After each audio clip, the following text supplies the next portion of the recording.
Lektion 1. Ein verlockendes Dessert. Hey Anna, hast du die neue Bäckerei die Straße runter probiert? Sie haben das tollste Gebäck. Nein, habe ich nicht. Was empfiehlst du? Oh Mann, die Schokoladencroissants sind ein Traum. Ich hatte heute Morgen einen und ich sehne mich schon nach einem anderen. Das klingt köstlich. Vielleicht könnten wir es uns nach der Arbeit zusammen ansehen? Definitiv. Ich bin sicher, du wirst es lieben. Ihr Gebäck ist so flockig und reichhaltig, dass es schwer ist, nur eines zu haben. In Ordnung, dann ist es ein Plan. Nach einem langen Tag im Büro könnte ich eine kleine Belohnung gebrauchen. Fantastisch. Ich treffe dich dort gegen 18 Uhr, ob das für dich funktioniert? Klingt gut für mich. Ich freue mich darauf. Toll, wir sehen uns dann. Das wird der Höhepunkt meines Tages sein. Lektion 2. Ein gesunder Lebensmitteltransport. Guten Morgen, Anna. In letzter Zeit versuche ich, mich gesünder zu ernähren. Haben Sie im Supermarkt gute Angebote für frische Produkte bemerkt? Hey John, ich habe dieses Wochenende gerade einen großen Einkaufsbummel gemacht. Es gab einige tolle Angebote für Obst und Gemüse. Oh, wirklich? Was für Sachen hast du gefunden? Ich versuche immer, meine Ernährung umzustellen. Nun, auf dem örtlichen Bauernmarkt gab es einige tolle Angebote für Beeren, Blaubeeren, Himbeeren, so weiter. Und ich habe mich mit Blattgemüse wie Spinat und Grünkohl eingedeckt. Das klingt köstlich. Ich liebe einen guten Beerensmoothie am Morgen. Was ist mit Protein? Hast du Hühnchen oder Fisch mitgenommen? Als Protein habe ich Hähnchenbrust ohne Knochen und ohne Haut und ein paar Dosen Thunfisch bekommen. Super vielseitig und einfach zum Zubereiten von Mahlzeiten. Toll, das ist ein vielseitiges Angebot. Ich muss mir bald den Bauernmarkt ansehen. Danke für die Tipps. Jederzeit. Gesundes Essen muss nicht langweilig oder teuer sein, wenn Sie wissen, wo Sie nach den Angeboten suchen müssen. Du hast absolut recht. Ich fühle mich inspiriert, diese Woche ein paar leckere, nahrhafte Mahlzeiten zu planen. Ich freue mich, dass ich helfen konnte. Lass es mich wissen, wenn du dir gute Rezepte einfallen lässt. Wird reichen. Genieß den Rest deines Tages. Lektion 3. Eine ausgewogene Perspektive. Hervorragend. Ich freue mich, dass Sie die Gelegenheit hatten, die Hoteloptionen, die ich geschickt habe, zu überprüfen. Was sind Ihre Gedanken zu ihnen insgesamt? Nun, es scheint, als hätten wir innerhalb unseres Budgets eine ziemlich faire Auswahl, die alle wichtigen Anforderungen erfüllt. Die Bewertungen sehen auch gut aus. Das ist toll zu hören. Ich wollte sicher gehen, dass wir einen Ort finden, der alle Kästchen ankreuzt, ohne das Budget zu sprengen. Absolut. Es scheint eine solide Liste zu sein. Ich habe jedoch ein paar kleine Bedenken, die ich erwähnen möchte. Ach, was denkst du? Ich bin offen für Ihre Sichtweise.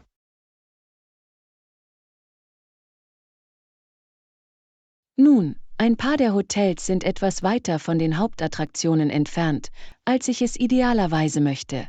Die Pendelzeit könnte sich summieren. Guter Punkt. Ich habe den Standort nicht so schwer abgewogen, wie ich es wahrscheinlich hätte tun sollen. Das ist ein wichtiger Faktor. Ist es. Und ein paar der Zimmer schienen etwas kleiner zu sein, was sich für unseren längeren Aufenthalt eng anfühlen könnte. Ah ja, ich kann mir vorstellen, dass das unangenehm werden kann. Geräumigkeit ist der Schlüssel, besonders wenn wir viel Zeit im Zimmer verbringen werden. Genau. Aber insgesamt denke ich, dass die Optionen, die Sie gefunden haben, ein gutes Gleichgewicht zwischen Qualität, Ausstattung und Preis bieten. Wunderbar, ich freue mich, dass du so denkst. Ich wollte wirklich etwas für uns finden, das alle Kriterien erfüllt, ohne Kompromisse einzugehen. Du hast einen tollen Job gemacht. Ich bin zuversichtlich, dass wir in der Lage sein werden, die perfekte Passform zu finden, mit der wir uns wohl fühlen und das Budget einhalten können. Hervorragend. In Ordnung. Lassen Sie mich unter Berücksichtigung Ihres Feedbacks noch einmal einen Blick auf die besten Kandidaten werfen und ich schicke Ihnen eine aktualisierte Liste. Hört sich gut an.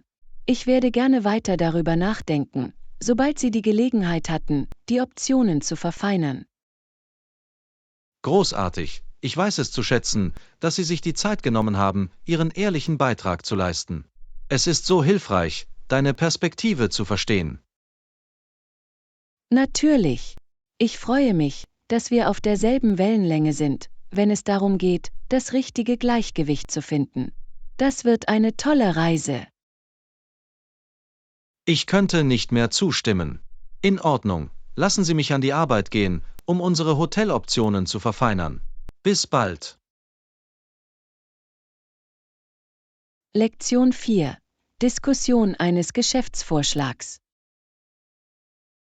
Um den Vorschlag weiter zu erörtern, das klingt nach einem Plan. Ich lasse meinen Assistenten die Details rüberschicken, damit wir sie gemeinsam überprüfen können.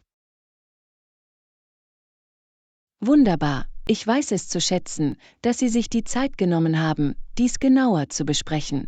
Ich bin gespannt, wie unsere Unternehmen zusammenarbeiten könnten. Absolut. Ich denke, hier besteht viel Potenzial für eine für beide Seiten vorteilhafte Partnerschaft. Was ist Ihr erster Eindruck von dem Vorschlag? Nun, nach dem, was ich bisher gesehen habe, bin ich ziemlich fasziniert. Die Synergien zwischen unseren Produkten und Zielmärkten scheinen sehr vielversprechend zu sein. Ich freue mich, dass du so denkst. Ich glaube wirklich, dass dies für unsere beiden Unternehmen von entscheidender Bedeutung sein könnte. Ich auch. Und mir gefällt, dass der Vorschlag einen schrittweisen Ansatz vorsieht, der es uns ermöglicht, klein anzufangen und schrittweise zu skalieren. Definitiv eine kluge Strategie. Wir können das Terrain sondieren, herausfinden, was am besten funktioniert, und dann die Partnerschaft gegebenenfalls erweitern. Genau. Es bietet die Flexibilität, Dinge unterwegs zu verfeinern. Ich bin neugierig, mich eingehender mit den Finanzprognosen zu befassen. Hervorragend, ich werde sicherstellen, dass diese Materialien in den Informationen enthalten sind, die ich übersende. Ich möchte sicherstellen, dass Sie ein klares Verständnis des potenziellen ROI haben.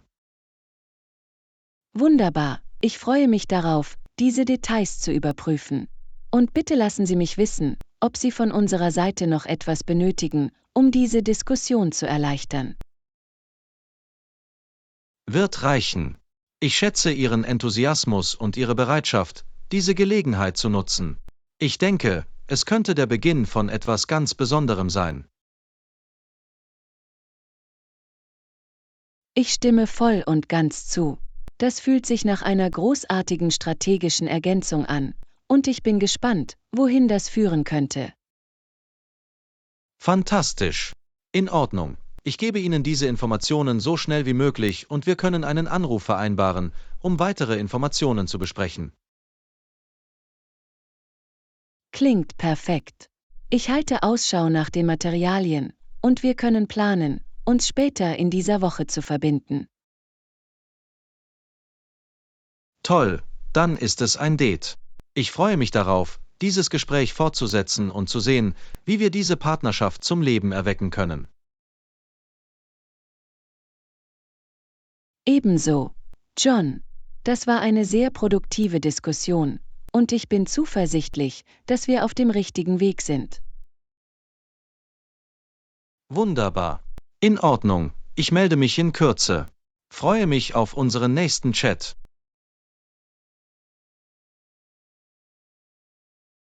Lektion 5. Angebote für Outdoor-Ausrüstung erkunden.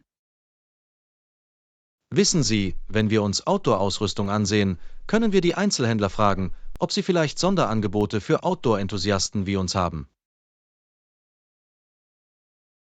Oh, das ist eine tolle Idee.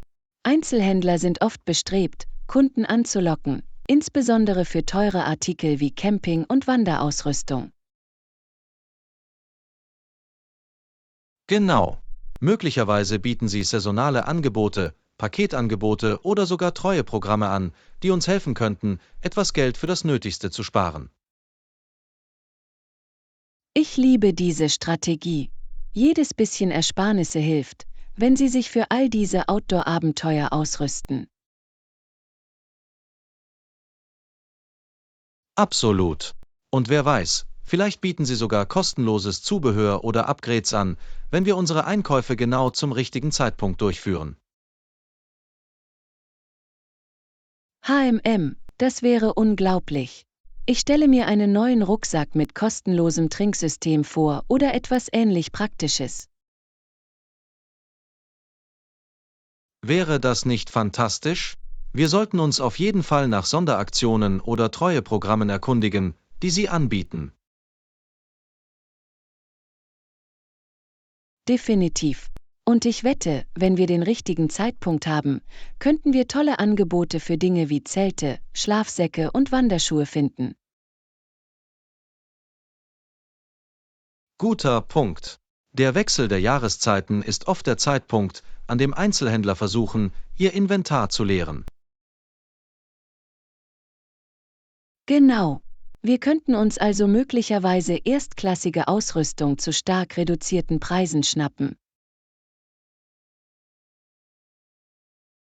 Absolut. Wir müssen nur ein bisschen recherchieren und nach diesen zeitlich begrenzten Verkaufs- und Ausverkaufsveranstaltungen Ausschau halten. Ich freue mich schon so darauf, mit dem Einkaufen zu beginnen. Das wird uns helfen, uns auszustatten, ohne das Budget zu sprengen. Einverstanden. Und je mehr wir beim Nötigsten sparen können, desto mehr können wir anderen unterhaltsamen Aspekten unserer Outdoor-Abenteuer widmen. Oh, vielleicht gönnen wir uns bei unserer nächsten Wanderung eine gemütliche Hütte oder eine geführte Tour. Die Möglichkeiten sind endlos. Genau.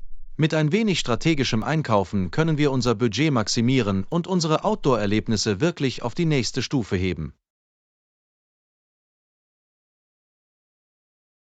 Ich liebe deine Denkweise, John. In Ordnung, lass uns anfangen, das Internet zu durchsuchen und einen Plan zu schmieden, um tolle Angebote für Outdoor-Ausrüstung zu ergattern. Du hast es. Das wird ein Knaller. Ich kann es kaum erwarten zu sehen, welche süßen Funde wir entdecken. Lektion 6. Mit den Gefahren der frühen Erkundung umgehen. Die Erkundung unerforschter Flüsse war damals eine unglaubliche Herausforderung. Das Futter für Mensch und Tier war oft schwer zu finden. Absolut. Die frühen Entdecker sahen sich wirklich mit gewaltigen Hindernissen konfrontiert, als sie sich in unbekannte Gebiete wagten. Das Navigieren auf diesen tückischen Wasserstraßen muss erschütternd gewesen sein.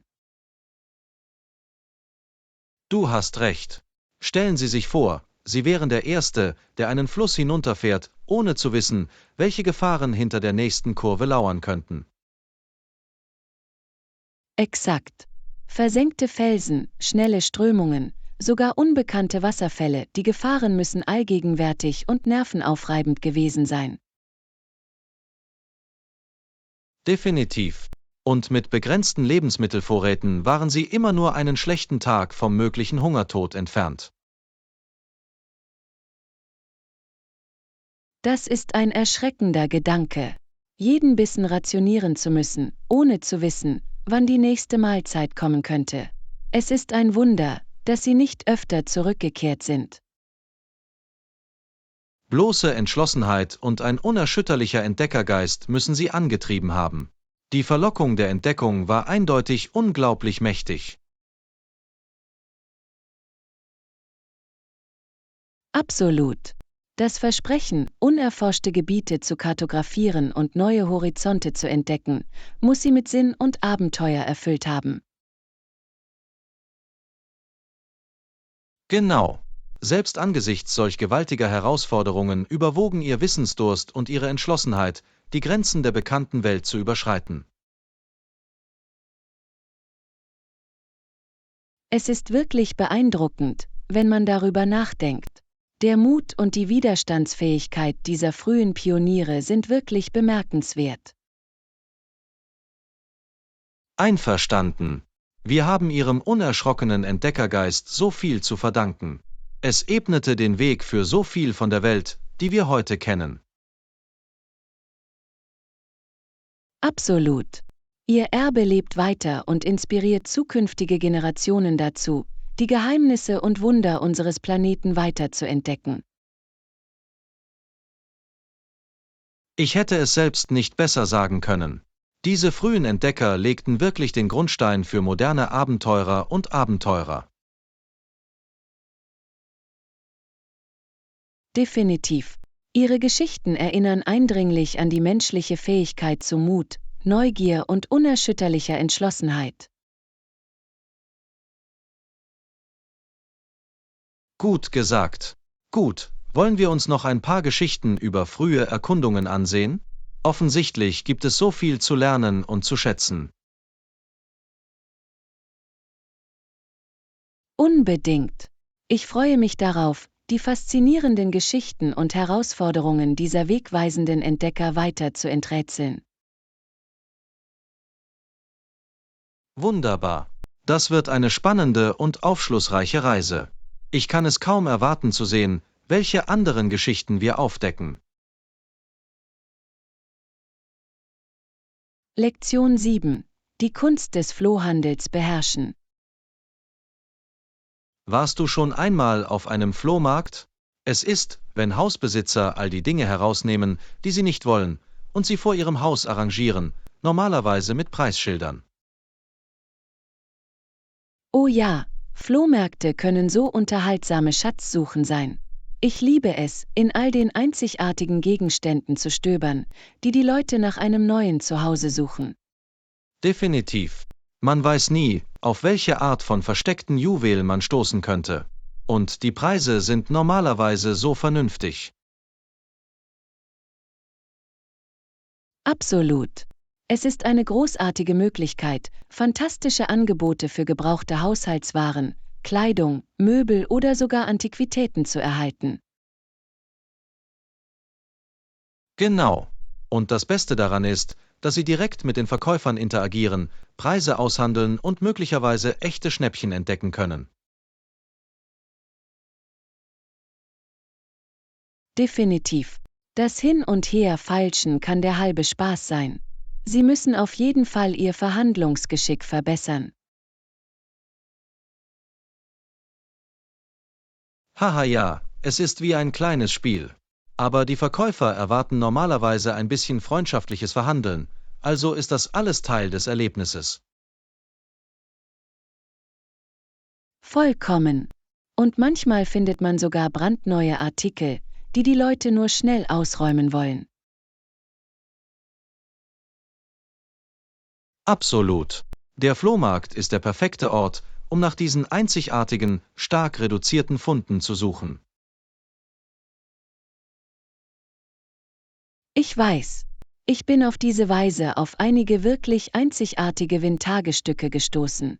Es ist so befriedigend, ihnen ein neues Zuhause zu geben. Definitiv. Der Nervenkitzel der Jagd macht das Einkaufen im Flohmarkt so süchtig. Man weiß nie, welche Schätze man entdecken wird. Einverstanden. Und der Community-Aspekt ist auch großartig. Es macht Spaß, mit den Verkäufern zu chatten und die Geschichten hinter den Artikeln zu erfahren. Absolut. Flohmärkte sind eine wunderbare Möglichkeit, mit ihren Nachbarn in Kontakt zu treten und die lokale Gemeinschaft zu unterstützen. Genau. Außerdem ist es eine umweltfreundliche Methode, Abfall zu reduzieren und gebrauchten Gegenständen ein neues Leben einzuhauchen.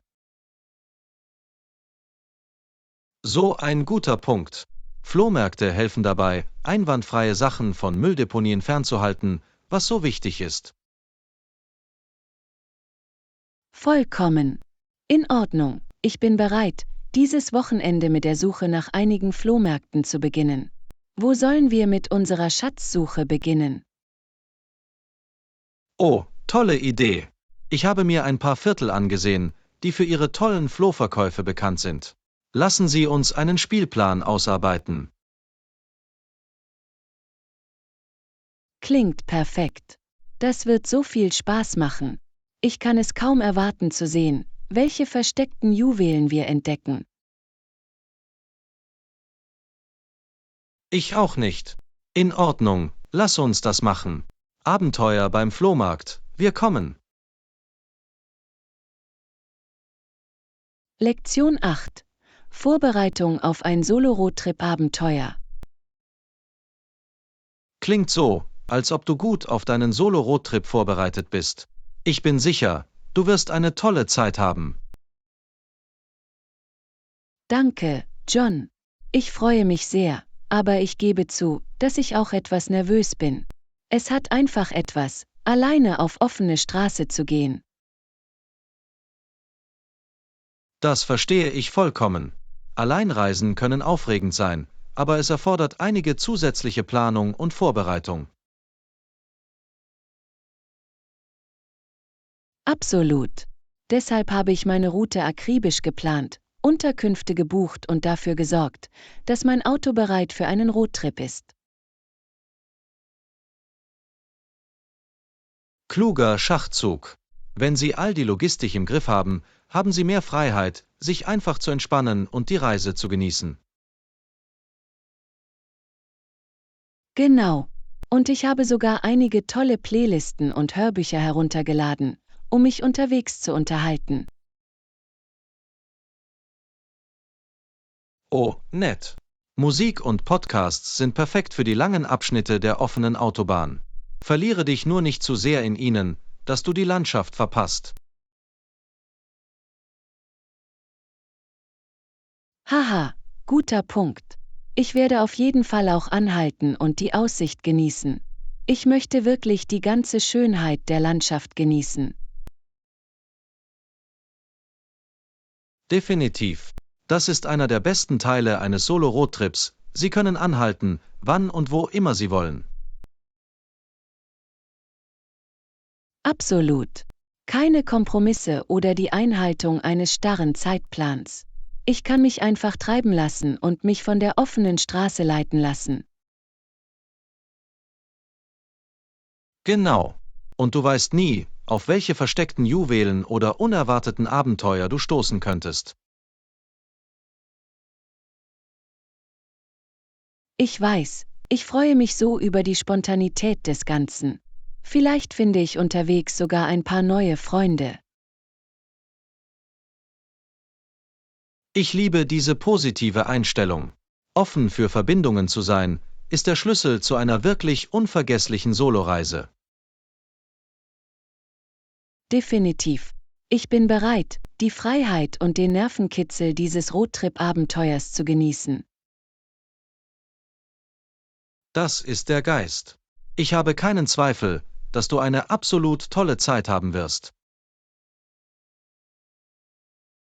Danke, John. Ich weiß deine Ermutigung wirklich zu schätzen. Das wird die Erfahrung Ihres Lebens sein. Ich bin mir sicher, dass es so sein wird. Gute Reisen, Und vergiss nicht, viele Fotos zu teilen, wenn du zurückkommst. Du hast es. Ich werde sicherstellen, dass alle Highlights dokumentiert werden. Das wird episch. Ich kann es kaum erwarten, alles darüber zu erfahren. In Ordnung, du bist bereit. Zeit, auf die offene Straße zu gehen. Lektion 9. Balance zwischen Fitness und Ernährung. Ich sehe, du hast in letzter Zeit deine Trainingsroutine wirklich verbessert. Achtest du auch beim Training auf deine Ernährung? Absolut. John, ich weiß, dass die richtige Ernährung genauso wichtig ist wie die körperliche Aktivität selbst, wenn es darum geht, meine Fitnessziele zu erreichen. Das ist toll zu hören. Wenn Sie Ihren Körper mit den richtigen Nährstoffen versorgen, kann dies einen großen Unterschied in Ihrem Energieniveau und Ihrer Gesamtleistung bewirken. Definitiv. Ich habe mich bewusst bemüht, mehr magere Proteine, komplexe Kohlenhydrate und gesunde Fette in meine Ernährung aufzunehmen. Wunderbar. Diese Makronährstoffe sind entscheidend für den Muskelaufbau, liefern anhaltende Energie und unterstützen die Erholung. Genau.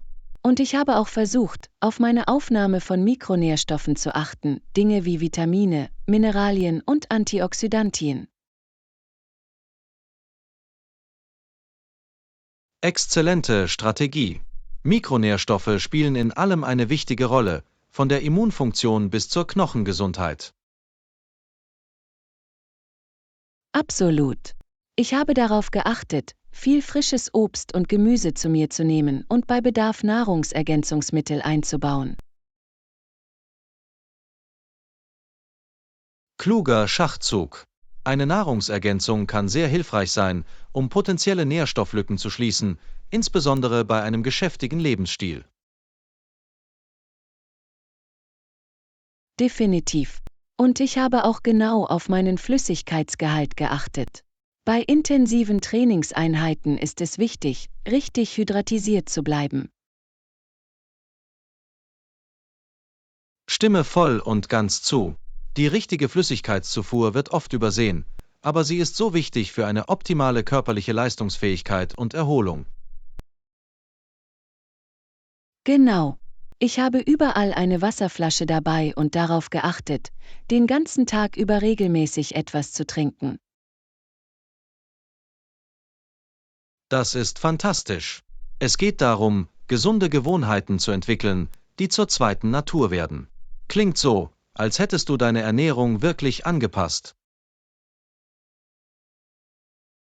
Ich versuche mein Bestes. Es erfordert etwas mehr Planung und Disziplin, aber es lohnt sich, die Ergebnisse in meiner Fitness und meinem allgemeinen Wohlbefinden zu sehen. Absolut. Wenn Sie die richtige Ernährungsgrundlage haben, kann dies Ihre Fitness wirklich auf das nächste Level bringen. Auf jeden Fall. Ich fühle mich stärker, energiegeladener und generell gesünder, seit ich mich auf diesen ganzheitlichen Ansatz konzentriere. Das ist unglaublich, Anna. Es ist inspirierend, Ihre Hingabe und Ihr Engagement für einen wirklich ausgewogenen, gesunden Lebensstil zu sehen. Danke, John. Es war eine Reise, aber ich liebe jede Minute davon. Fitness und Ernährung gehen für mich Hand in Hand. Das merke ich. Mach weiter so mit der großartigen Arbeit. Du bist definitiv ein wunderbares Beispiel, dem andere folgen können. Oh, danke. Ich versuche nur, die beste Version von mir zu sein. Von hier aus vorwärts und aufwärts. Ich habe keinen Zweifel, dass du deine Ziele weiter übertreffen wirst. In Ordnung, lass es mich wissen, wenn du jemals Ernährungstipps oder Rezeptideen brauchst. Lektion 10. Planung eines umweltfreundlichen Urlaubs. Warum planen Sie jetzt einen umweltfreundlichen Urlaub? Unbedingt. Ich habe nach Möglichkeiten gesucht, meine nächste Reise nachhaltiger und umweltbewusster zu gestalten. Oh, das ist fantastisch. Welche Arten von umweltfreundlichen Praktiken möchten Sie einführen? Nun, ich bin sehr daran interessiert, Unterkunftsmöglichkeiten zu finden, bei denen erneuerbare Energien und Wasserschutz im Vordergrund stehen. Das ist ein großartiger Ort, um anzufangen. Ökologis und grüne Hotels werden heutzutage immer beliebter. Definitiv. Ich versuche auch, meinen CO2-Fußabdruck zu minimieren, indem ich öffentliche Verkehrsmittel oder sogar die Vermietung von Elektrofahrzeugen ausprobiere. Kluger Schachzug. Die Verringerung der Abhängigkeit von fossilen Brennstoffen ist entscheidend für ein nachhaltigeres Reisen. Genau. Und ich hoffe, lokale Unternehmen und Handwerker dabei unterstützen zu können, die regionale Wirtschaft anzukurbeln. Exzellente Idee. Das ist eine wunderbare Möglichkeit, in die lokale Kultur einzutauchen und gleichzeitig etwas zurückzugeben. Absolut. Außerdem möchte ich auf meinen Abfall achten und versuchen, Einwegkunststoffe während der Reise so gering wie möglich zu halten.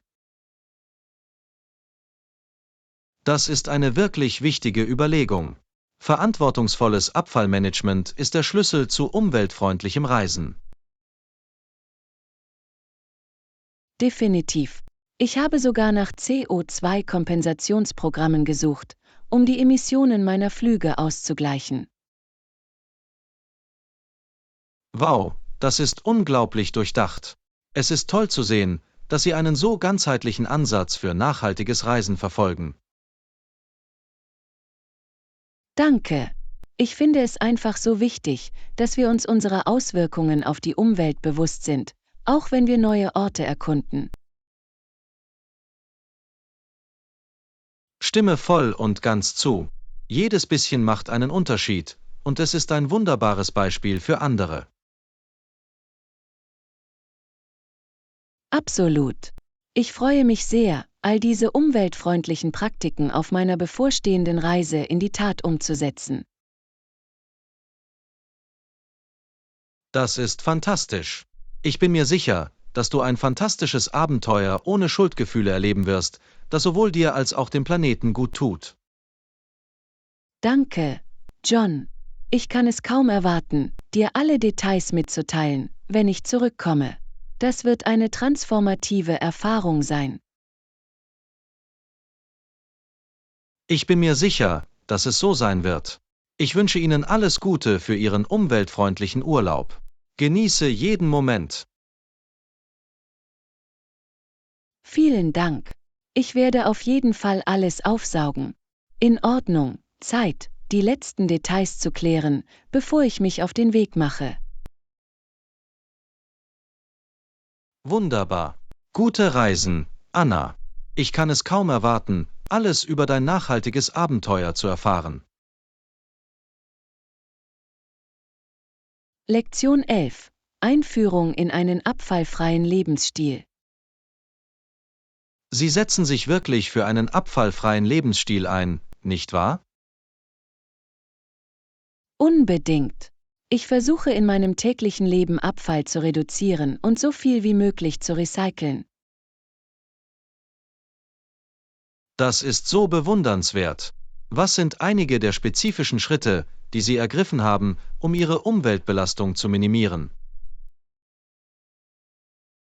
Nun, ich habe mich bewusst bemüht, den Einsatz von Einwegkunststoffen zu reduzieren. Ich trage wiederverwendbare Einkaufstaschen, Wasserflaschen und Lebensmittelbehälter überall hin. Fantastisch! Diese kleinen Swaps können einen großen Unterschied bei der Reduzierung von Plastikmüll machen.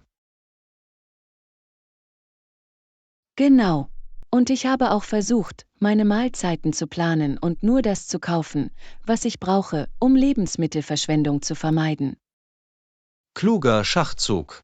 Lebensmittelverschwendung ist ein so großes Problem, daher ist es wichtig, auf Ihre Kauf- und Konsumgewohnheiten zu achten. Definitiv. Ich habe auch nach nachhaltigeren Alternativen für Haushaltsreiniger und Körperpflegeprodukte gesucht. Oh, das ist großartig. Die Umstellung auf umweltfreundliche, ungiftige Optionen ist sowohl für die Umwelt als auch für Ihre Gesundheit besser. Absolut. Und ich habe sogar angefangen, meine Essensreste zu kompostieren, anstatt sie auf die Mülldeponie zu schicken. Wunderbar. Kompostierung ist eine fantastische Möglichkeit, organische Abfälle umzuleiten und nährstoffreiche Böden zu schaffen. Ja, es hat sich wirklich gelohnt. Ich liebe es zu sehen, wie aus meinen Essensresten etwas so Nützliches wird. Das ist unglaublich. Es ist inspirierend zu sehen, wie Sie so viele abfallfreie Praktiken in Ihr tägliches Leben integrieren. Danke. Es war definitiv eine Reise, aber ich bin begeistert davon, meinen Teil dazu beizutragen, nachhaltiger zu leben. Das merke ich. Jedes bisschen zählt wirklich, wenn es darum geht, unseren ökologischen Fußabdruck zu reduzieren. Genau. Und ich finde, je mehr ich diese Gewohnheiten umsetze, desto natürlicher und müheloser werden sie. Das ist so wahr. Nachhaltiges Leben fühlt sich wie eine zweite Natur an, sobald man sich darauf einlässt. Definitiv. Und das Beste daran ist, dass ich mich dem Planeten und meiner lokalen Gemeinschaft so viel mehr verbunden fühle. Das ist wunderbar. Es ist erstaunlich, wie der Verzicht auf Abfall dieses Gefühl von Achtsamkeit und Gemeinschaft fördern kann. Absolut. Es war eine wirklich lohnende und erfüllende Änderung des Lebensstils für mich. Ich freue mich so, das zu hören, Anna. Machen Sie weiter so mit der großartigen Arbeit. Sie machen wirklich einen positiven Unterschied. Danke, John. Danke für deine Unterstützung. Vorwärts und aufwärts auf meiner Zero-Waste-Reise. Absolut. Ich kann es kaum erwarten zu sehen, welche anderen umweltfreundlichen Initiativen Sie sich als nächstes einfallen lassen. Bleib dran. Ich kann immer mehr tun, um meine Umweltbelastung zu reduzieren. Das ist erst der Anfang. Ich habe keinen Zweifel, dass Sie Ihre Mitmenschen weiterhin inspirieren werden. In Ordnung. Lassen Sie mich wissen, wenn Sie jemals Tipps oder Ratschläge zum Thema Zero-Waste benötigen. Lektion 12. Erkundung der epischen Reisen der Wikinger. Die bekanntesten Reisen der Wikinger waren im Atlantik. Wussten Sie, dass die Wikinger nach Westen zur Insel Grönland segelten? Faszinierend. Mir war nicht bewusst, dass die Wikinger sich so weit nach Westen gewagt haben. Was wissen wir noch über ihre epischen Reisen über die Meere? Nun, die Wikinger waren erfahrene Seefahrer und Seefahrer. Sie nutzten ihre ikonischen Langschiffe, um weite Teile des Nordatlantiks zu erkunden. Wow, ihre Langschiffe müssen unglaubliche Schiffe gewesen sein, um diesen tückischen Fahrten auf offenem Wasser standzuhalten. Absolut. Die Schiffbaukünste der Wikinger waren für ihre Zeit wirklich weit fortgeschritten. Ihre Schiffe waren leicht und dennoch robust und ermöglichten eine schnelle Manövrierfähigkeit. Das muss ihnen einen enormen taktischen Vorteil verschafft haben, als sie die unvorhersehbaren Meeresströmungen und rauen Wetterbedingungen überstanden haben. Definitiv. Neben Grönland ist auch bekannt, dass die Wikinger die Ostküste Nordamerikas erreicht haben, die sie Vinland nannten.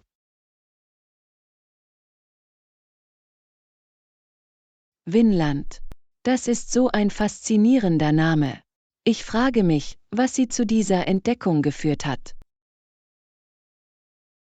Nun, die Wikinger waren von Entdeckungsdurst und dem Wunsch getrieben, ihre Handelsrouten zu erweitern. Ihre Reisen führten sie weit über die vertrauten Gewässer Skandinaviens hinaus.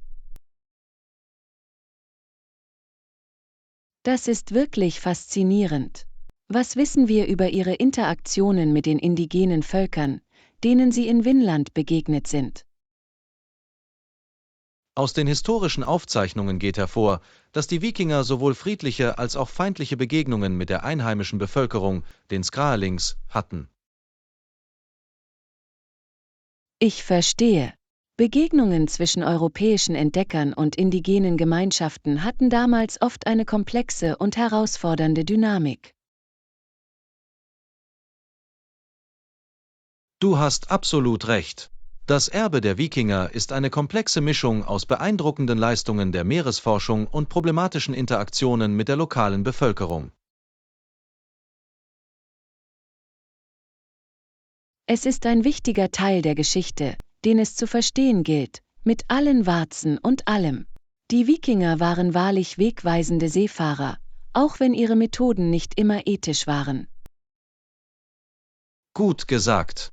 Ihre Reisen eröffneten neue Grenzen und Handelsmöglichkeiten, aber oft auf Kosten der indigenen Gemeinschaften, denen sie begegneten. Es ist ein nuancierter und zum Nachdenken anregender Teil des Wikingererbes. Ich würde gerne mehr über ihre bemerkenswerten Reisen und ihren nachhaltigen Einfluss erfahren. Ich auch. Es gibt so viel faszinierende Geschichte zu entdecken, wenn es um die Wikinger und ihre epischen Atlantikerkundungen geht. Definitiv. Ich freue mich darauf, tiefer in dieses faszinierende Kapitel der Weltgeschichte einzutauchen. Es gibt immer mehr über diese legendären Seefahrer zu entdecken. Absolut. Die Reisen und Entdeckungen der Wikinger regen bis heute unsere Fantasie an. Es ist ein unendlich faszinierendes Thema.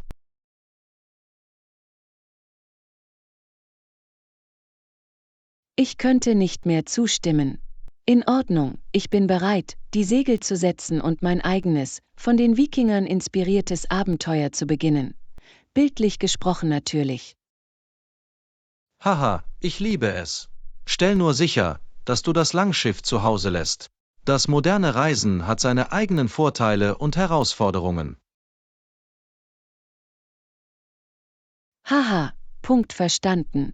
Aber der Entdeckergeist ist derselbe. Ich bin bereit, meinen eigenen Kurs zu bestimmen und neue Horizonte zu entdecken. Ich habe keinen Zweifel, dass du es mit Stil und Anmut tun wirst. In Ordnung, gute Reise bei deinem nächsten Abenteuer, mein Freund.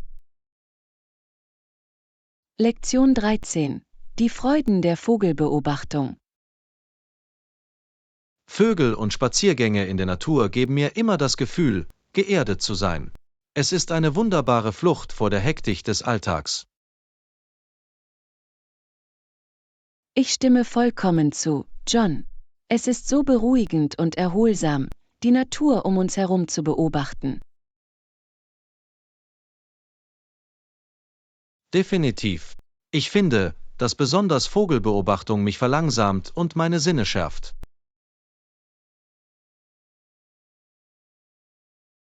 Absolut. Die Anblicke, Geräusche und Bewegungen unserer gefiederten Freunde können so faszinierend sein. Genau. Es ist fast meditativ, sich auf den Rhythmus der Vögel und ihrer Lebensräume einzustellen. Ich hätte es selbst nicht besser sagen können. Es ist ein Gefühl von Ehrfurcht und Staunen, wenn man diese unglaublichen Kreaturen aus nächster Nähe beobachtet. Ganz gewiss. Und je mehr Sie über die verschiedenen Arten erfahren, desto faszinierender wird es. Vollkommen. Ich liebe es, das einzigartige Gefieder und das Verhalten der Vögel zu identifizieren, die ich auf meinen Spaziergängen in der Natur beobachte. Ich auch. Es ist wie ein lustiges kleines Rätsel, das es zu lösen gilt. Und es ist so aufregend, einen Blick auf einen seltenen oder schwer fassbaren Vogel zu erhaschen. Definitiv. Es lässt Sie die unglaubliche Vielfalt der Vogelwelt wirklich schätzen. Genau. Und das Beste daran ist, dass Sie es fast überall tun können. In Ihrem Garten, in einem örtlichen Park oder auf einem speziellen Vogelbeobachtungspfad. Absolut. Vogelbeobachtung ist ein so zugängliches und lohnendes Hobby. Es bringt Sie raus in die Natur, ob Regen oder Sonnenschein. Könnte nicht mehr zustimmen. Und die Vorteile gehen über den Genuss der Aktivität selbst hinaus. Absolut. Studien haben gezeigt, dass sich das Beobachten von Vögeln positiv auf die psychische Gesundheit und das Wohlbefinden auswirken kann. Das ist so wahr. Die Friedlichkeit und Achtsamkeit der Vogelbeobachtung können unglaublich therapeutisch sein. Definitiv. Es ist eine wunderbare Art, sich zu entspannen, Stress abzubauen und ein Gefühl innerer Ruhe zu finden. Genau. Außerdem hält es sie aktiv und engagiert, was sich auch positiv auf die körperliche Gesundheit auswirkt. Absolut. Vogelbeobachtung ermutigt Sie, nach draußen zu gehen, die Natur zu erkunden und neugierig zu bleiben. Genau. Es ist ein Hobby, das Körper, Geist und Seele auf so viele wunderbare Arten nährt. Ich könnte nicht mehr zustimmen. Vogelbeobachtung ist wirklich ein Geschenk, das man immer wieder schenkt. Ich hätte es selbst nicht besser sagen können. In Ordnung. Sollen wir unseren nächsten Naturspaziergang und unser Vogelbeobachtungsabenteuer planen? Unbedingt. Ich bin bereit, meine Flügel auszubreiten und bei unserer nächsten Outdoor-Erkundung zu fliegen. Wunderbar. Das wird eine unglaubliche Entdeckungsreise, ich weiß es einfach. Lektion 14. Das Plastikproblem und seine Lösungen. Es ist toll, dass Sie Ihre Kunststoffe recyceln. Welche anderen Schritte unternimmst du, um deinen Plastikmüll zu reduzieren? Nun, zusätzlich zum Recycling achte ich darauf, Einwegkunststoffe zu vermeiden, wann immer dies möglich ist. Ich trage wiederverwendbare Wasserflaschen, Einkaufstaschen und Lebensmittelbehälter bei mir. Exzellenter Ansatz. Der Verzicht auf Einwegkunststoffe ist ein so wichtiger Teil der Lösung. Definitiv. Ich habe auch nach alternativen Materialien wie Glas, Metall und Bambus für Haushaltsgegenstände gesucht. Wunderbar. Diese umweltfreundlichen Ersatzstoffe sind viel besser für die Umwelt als herkömmliche Kunststoffe. Absolut. Und ich versuche, Produkte mit minimaler Verpackung oder in großen Mengen zu kaufen, um unnötigen Abfall zu vermeiden. Kluger Schachzug. Es ist von entscheidender Bedeutung, die Menge an Verpackungen zu reduzieren, die auf Mülldeponien und in den Ozeanen landen. Ganz gewiss. Ich bin mir auch sehr bewusst, welche Arten von Kunststoffen ich verwende, und stelle sicher, dass sie recycelbar sind. Das ist großartig. Es ist so wichtig, ein informierter und anspruchsvoller Verbraucher zu sein, wenn es um Kunststoffe geht. Definitiv. Und ich habe in meiner Gemeinde nach Initiativen gesucht, um das Kunststoffrecycling und die Abfallentsorgung zu verbessern. Hervorragend. Lokale Bemühungen zur Bewältigung der Plastikkrise können große Auswirkungen haben, wenn wir uns alle engagieren. Genau. Ich habe sogar an Rathausversammlungen teilgenommen, um mich für bessere Recyclingprogramme und Infrastruktur einzusetzen. Das ist unglaublich, Anna. Bürgerschaftliches Engagement und Aktionen an der Basis sind so wichtig, um den systemischen Wandel voranzutreiben. Absolut. Ich glaube, wir alle haben die Verantwortung, Teil der Lösung zu sein, nicht nur des Problems. Gut gesagt. Jede einzelne Handlung, egal wie klein, trägt zum Gemeinwohl bei.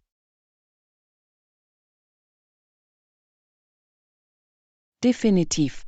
Und ich versuche, auch meine Freunde und Familie zu umweltfreundlicheren Gewohnheiten zu inspirieren. Wunderbar.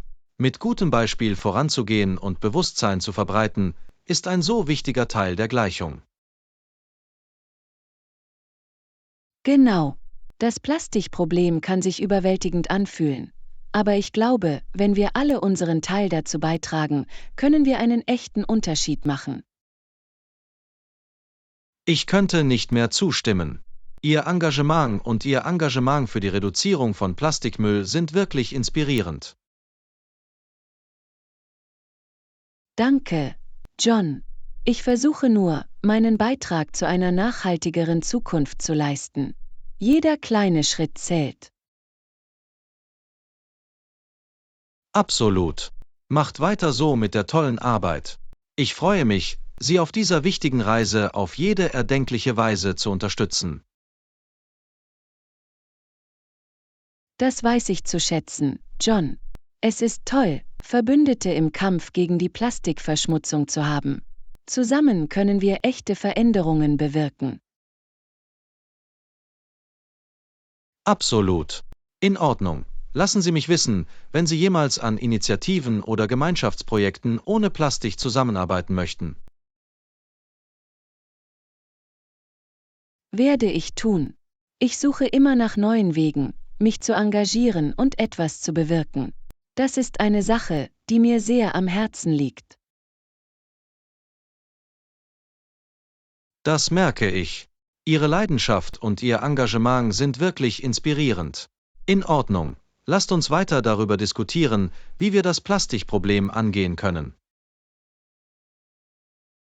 Lektion 15. Downsizing für ein einfacheres Leben. Ich bin mir nicht sicher, aber es ist möglich, dass Sie es etwas verkleinern. Was sind Ihre Gedanken zu der Idee, den eigenen Wohnraum zu verkleinern? Das ist ein interessantes Konzept. Ich habe in letzter Zeit tatsächlich über die Idee nachgedacht, mich selbst zu verkleinern. Oh, wirklich? Was hat Ihr Interesse an dieser Richtung geweckt? Nun, ich fühle mich ein bisschen überwältigt von der Menge an Dingen, die ich im Laufe der Jahre angesammelt habe. Downsizing könnte eine Möglichkeit sein, mein Leben zu vereinfachen. Das kann ich auf jeden Fall verstehen. Weniger physisches Durcheinander zu haben, kann unglaublich befreiend sein. Genau. Ich habe das Gefühl, dass ich zu viel Zeit und Energie damit verbringe, all diese Dinge zu pflegen, weißt du? Absolut. Es spricht einiges dafür, einen minimalistischeren Lebensstil zu führen. Definitiv. Und ich bin fasziniert von der Idee, in einem kleineren, effizienteren Raum zu leben. Ich sehe den Appell. Das könnte niedrigere Stromrechnungen, weniger Wartung und einen optimierten Arbeitsalltag bedeuten. Exakt. Mich reizt die Aussicht, weniger Quadratmeter zu haben, um die ich mir Sorgen machen muss. Das macht sehr viel Sinn. Es ermöglicht Ihnen, sich mehr auf das Wesentliche und auf Erfahrungen zu konzentrieren als auf materielle Besitztümer. Genau. Ich habe das Gefühl, dass eine Verkleinerung mentalen und emotionalen Raum freisetzen könnte, nicht nur physischen Raum. Das ist eine wirklich aufschlussreiche Sichtweise. Die Minimierung der Unordnung kann definitiv auch den Geist entrumpeln. Absolut. Und ich bin auch fasziniert von den Umweltvorteilen eines kleineren Wohnraums. Guter Punkt. Downsizing kann Ihren CO2-Fußabdruck und Ihren Ressourcenverbrauch erheblich reduzieren. Definitiv. Es entspricht meinem Ziel, einen nachhaltigeren, umweltfreundlicheren Lebensstil zu führen. Das ist fantastisch. Das klingt so, als ob Personalabbau eine wirklich positive Veränderung für Sie sein könnte. Das glaube ich auch. Natürlich müssen einige praktische Überlegungen angestellt werden, aber ich freue mich über die Aussicht. Das ist verständlich.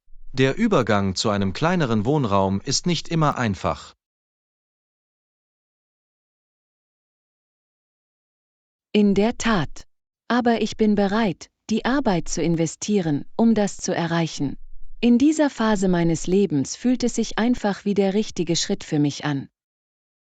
Es ist toll, dass du es mit dieser Art von Denkweise angehst. Die Veränderung anzunehmen kann die halbe Miete sein. Genau. Ich bin bereit, das Überflüssige loszulassen und mich auf das zu konzentrieren, was mir wirklich wichtig ist. Ich bewundere deine Entschlossenheit. Downsizing kann eine transformative Erfahrung sein, sowohl praktisch als auch emotional. Ich freue mich riesig darauf. Es wird eine Reise sein, aber ich denke, sie wird unglaublich lohnend sein. Ich habe keinen Zweifel. Lassen Sie mich einfach wissen, wenn Sie unterwegs Rat oder Unterstützung benötigen. Danke, John. Das weiß ich zu schätzen. In Ordnung, Zeit, ernsthaft mit der Planung dieses Downsizing-Abenteuers zu beginnen. Wunderbar. Ich kann es kaum erwarten, mehr über deine Fortschritte zu erfahren. Ich wünsche dir alles Gute für dieses aufregende neue Kapitel. Lektion 16. Verzögerungen professionell kommunizieren. Okay, ich habe gerade mit dem Kunden telefoniert. Ich muss Sie über unsere späte Ankunftszeit informieren. Hervorragend. Haben Sie etwas Konkretes darüber erwähnt, wann Sie uns dort brauchen? Ja, Sie sagten, Sie hofften, dass wir pünktlich um 15 Uhr ankommen könnten. Aber es sieht so aus, als würden wir aufgrund der Verkehrssituation mindestens 30 Minuten zu spät kommen. Ich verstehe. Nun, lassen Sie uns eine professionelle Nachricht verfassen, um Sie höflich über die Verzögerung zu informieren. Guter Punkt. Ich möchte den richtigen Ton anschlagen, entschuldigend, aber auch beruhigend, dass wir unterwegs sind. Absolut. Etwas wie, sehr geehrter Kunde, ich schreibe, um Sie darüber zu informieren, dass wir aufgrund unerwarteter Verkehrsverzögerungen etwa 30 Minuten hinter dem Zeitplan zurückliegen. Wir gehen davon aus, dass wir um 15 Uhr und 30 Minuten in Ihrem Büro ankommen. Bitte teilen Sie mir mit, ob dieser überarbeitete Zeitrahmen für Sie Probleme aufwirft. Gut gemacht. Das vermittelt die wichtigsten Informationen und behält gleichzeitig einen höflichen und ansprechenden Ton bei. Genau. Wir möchten die Verspätung bestätigen, die neue geschätzte Ankunftszeit mitteilen und die Tür für Feedback von Ihrer Seite offen lassen. Exakt. Ich werde diese Nachricht sofort senden, damit Sie sich der Situation bewusst sind. Wunderbar. Es ist immer am besten, bei der Kommunikation von Verzögerungen proaktiv vorzugehen, anstatt den Kunden überrumpeln zu lassen. Absolut. Transparenz und klare Kommunikation tragen wesentlich zur Aufrechterhaltung einer positiven beruflichen Beziehung bei. Definitiv. Und indem wir sie warnen, zeigen wir, dass wir ihre Zeit respektieren und uns bemühen, die Unannehmlichkeiten so gering wie möglich zu halten. Genau. In Ordnung, Nachricht gesendet. Ich weiß es zu schätzen, dass Sie mir bei der Erstellung dieser Antwort geholfen haben. Ich möchte sicherstellen, dass wir mit dieser Verzögerung professionell umgehen. Natürlich. Ich helfe gerne mit. Eine effektive Kommunikation in solchen Situationen ist der Schlüssel zur Aufrechterhaltung des Vertrauens und des guten Willens gegenüber unseren Kunden. Ich könnte nicht mehr zustimmen. Okay, lass uns wieder auf die Straße gehen und unser Bestes tun, um so schnell wie möglich anzukommen. Hört sich gut an. Je früher wir dort ankommen, desto besser. Ich bin sicher, der Kunde wird unsere Bemühungen, die Verzögerung zu minimieren, zu schätzen wissen. Definitiv. In Ordnung, geben wir Gas und sorgen dafür, dass das passiert. Die Show muss weitergehen. Unbedingt. Geh voran, John. Ich stehe direkt hinter dir und bin bereit, jede Unterstützung zu leisten, die du brauchst. Wunderbar. Ich freue mich, dass wir auf derselben Seite sind. Vorwärts und aufwärts lassen Sie uns diesen Kunden mit unserer Professionalität beeindrucken. Ja, machen wir es. Ich habe ein gutes Gefühl, wie sich das alles entwickeln wird. Ich auch. In Ordnung, los geht's. Zeit, unsere Spielgesichter aufzusetzen und ein außergewöhnliches Erlebnis zu bieten. Lektion 17. Die wunderschöne Blüte der Chrysanthemen. Chrysanthemen sind Herbstblumen, wusstest du das? Ja, ich kenne mich mit Chrysanthemen aus. Es sind so schöne und lebendige Blumen. Absolut. Und es gibt sie auch in so vielen wunderschönen Farben, nicht wahr? Definitiv. Von leuchtenden Gelb- und Orangetönen bis hin zu zarten Rosa- und Weißtönen ist die Chrysanthemenpalette wirklich atemberaubend. Ich stimme zu. Sie verleihen jedem Herbstgarten oder Arrangement eine so schöne, fröhliche Note. Definitiv. Die Art und Weise, wie sich die Blütenblätter in diesen komplizierten Mustern auffächern, ist einfach faszinierend. Hätte es nicht besser sagen können. Ich liebe es, wie die Chrysanthemenblüten einfach Wärme und Energie auszustrahlen scheinen. Genau. Sie haben eine so schöne, fast königliche Qualität an sich, nicht wahr? Absolut. Ihr kühnes, selbstbewusstes Auftreten hat etwas so Majestätisches und Elegantes.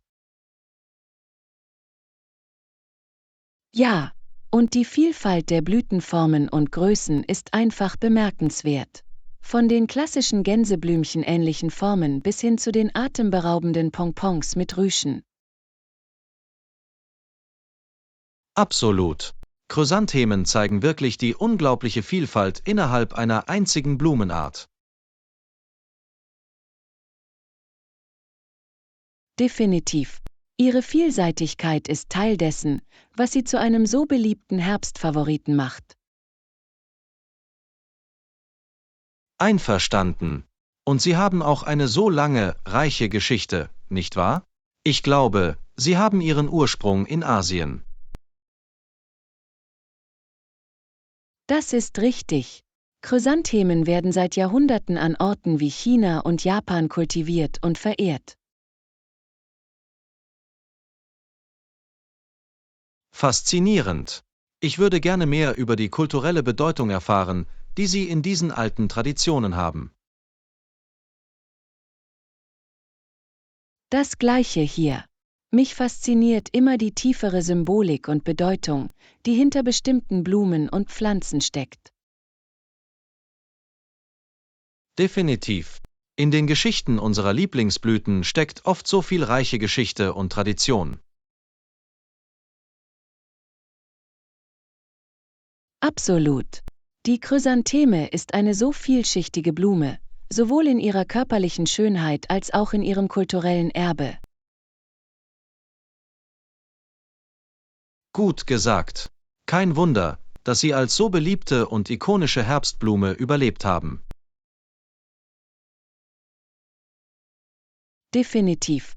Chrysanthemen haben einfach diese zeitlose, faszinierende Qualität an sich. Ich könnte nicht mehr zustimmen. In Ordnung. Ich fühle mich inspiriert, ein paar Chrysanthemen zu holen und ein schönes Herbstarrangement zusammenzustellen.